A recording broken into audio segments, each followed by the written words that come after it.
นเล่นสายดำนะครับโดนเล่นสายดำนะครับโดนไปแล้วครับสายดำไปโดนนะครับนับสายดำไปโดนไปแล้วครับไปดึงขวาเข้าครับดึงขวาเข้าดึงซ้ายเข้าแล้วครับดึงซ้ายเข้าแล้วครับดึงซ้ายเข้าแล้วนะครับดึงซ้ายเข้าแล้วครับดึงไปแล้วครับตอนนี้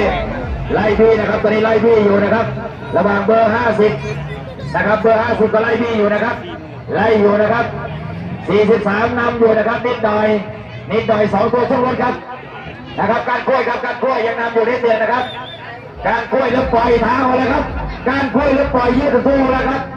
การกล้วยเริ่มยืดตัวหน่อยนะครับการกล้วยเริ่มยืดตัวนิดหนึ่งนะครับตอนนี้การกล้วยเริ่มยืดตัวแล้วแสดงว่าเครื่องมีปัญหาแน่ๆครับเครื่องของการกล้วยน่าจะมีปัญหาแล้วเครื่องการกล้วยน่าจะมีปัญหายืดตัวอย่างนี้ครับฟังจากดูจากสัญญาณอย่างนี้แล้วทีมเซอร์วิสเตรียมตัวเลยนะครับอย่างนี้มีปัญหาแน่นอนมีปัญหาแน่นอนครับมีปัญหาแน่นอนครับทีมเซอร์วิสเตรียมตัวเลยครับขอชาววิชิตทีมเซอร์วิสเตรียมตัวเลยเตรียมตัวเลยครับมีปัญหาแน่นอนมีปัญหาแน่นอนครับรถวิ่งไม่ออกครับตัวนี้โอ้เห็นไหมครับออกไปทางโน้นแล้วระวังด้วยนะครับ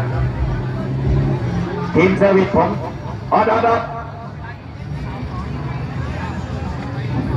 วังด้วยนะครับพี่น้องระวังด้วยครับระวังด้วยนะครับ